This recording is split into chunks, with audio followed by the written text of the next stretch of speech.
This area here is where you can bring up tube emulation plugins.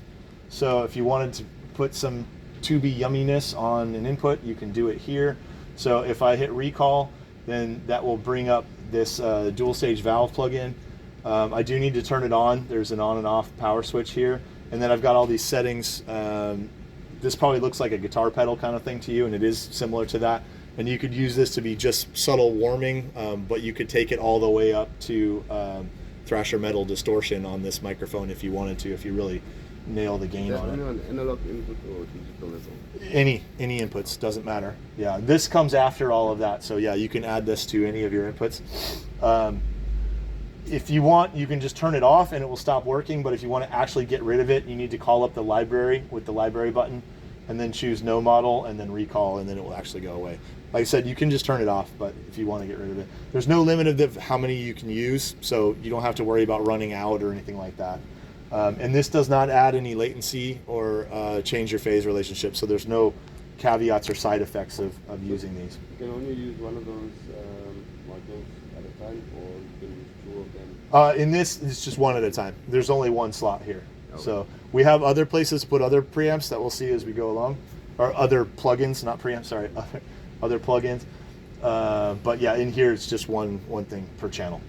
You've got a high and low pass filter, pretty straightforward, and then you have a gate. This one's set to a ducker, but you can have a standard gate. Let me do something with a gate on it. So in the gate, you can sidechain the gate from anywhere you want. This filter section allows you to manipulate the key, so you can have just certain frequencies trigger the gate. Doesn't affect the outgoing audio, it only affects what's triggering the gate to open and close. If we go back here, is there anything else with audio? This guy. So if I change the threshold here, we can see the gate open and close, and we have this histogram down here that shows us the gate opening and closing over time. The cool thing about this is this gate is not in circuit. So basically we can adjust the settings without it audibly opening and closing. And then when we're happy with how it's working, then we can put it in circuit and it's actually gating. The gate goes red, and then now it's actually audibly gating. So gates are fine, but they're not the most musical thing ever. So if you go in the library, we added these source expanders, and this is similar to a gate, but the algorithm is much more musical.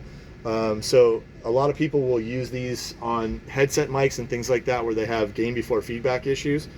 So this will actually tuck the microphone when someone's not talking. And it can be really useful to get where you have more gain before feedback. But I also like these for places where we would use gates like toms in the drum kit and things like that, because like I said, they are more musical than a gate. And then you can actually go a step further and use what's called the dual expander.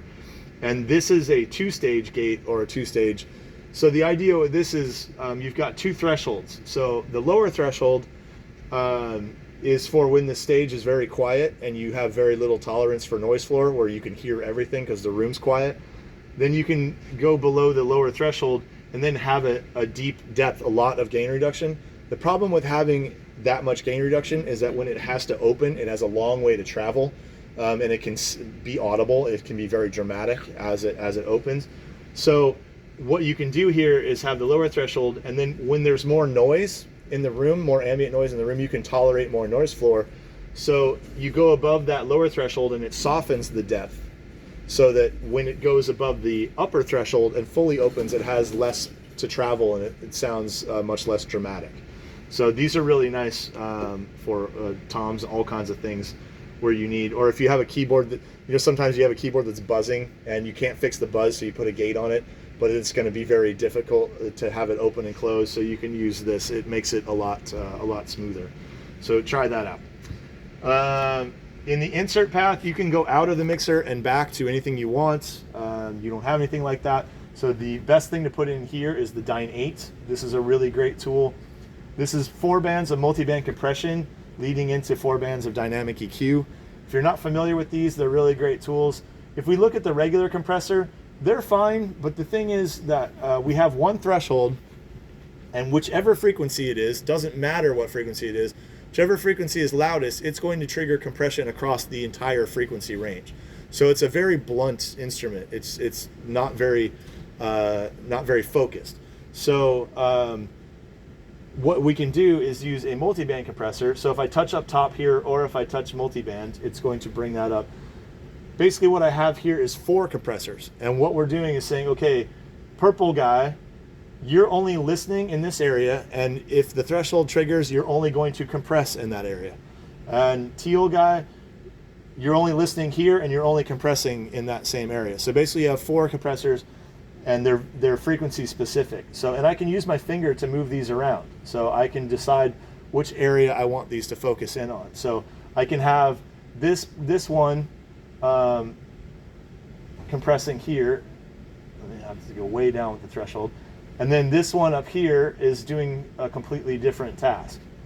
So different speeds, different makeup gains. So I basically have 4 compressors, and they're frequency dependent. So this is much more focused than doing overall compression.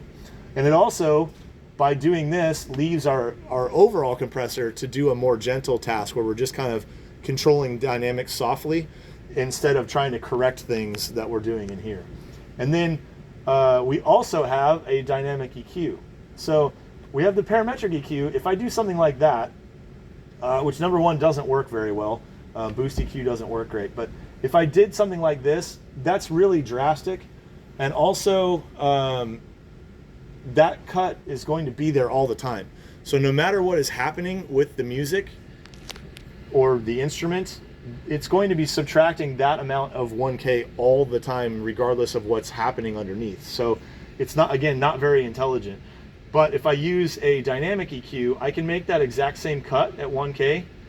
But right now, it's not cutting anything because it's listening for this threshold.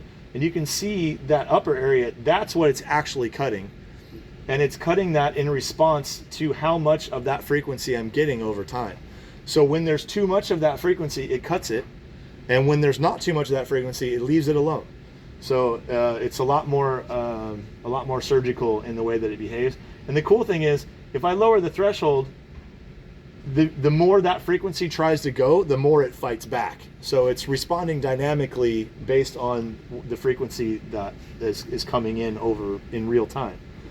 So you've got 4 bands you can build here with these. So these are really great. You've got 64. Well. Sorry, is there a Q? There is, yeah. There's a width as well. So right there, and these will go down to 9th octave. So you can get them really tiny if you want, or you can make them really wide. So yeah, it is a full parametric, so you can change the width. You've got 64 of these that you can use on any input and on any bus. You've got 2 insert points on every input. One is before EQ and compression, and one is after. You can use them both. You could actually put in 2 dynates if you want.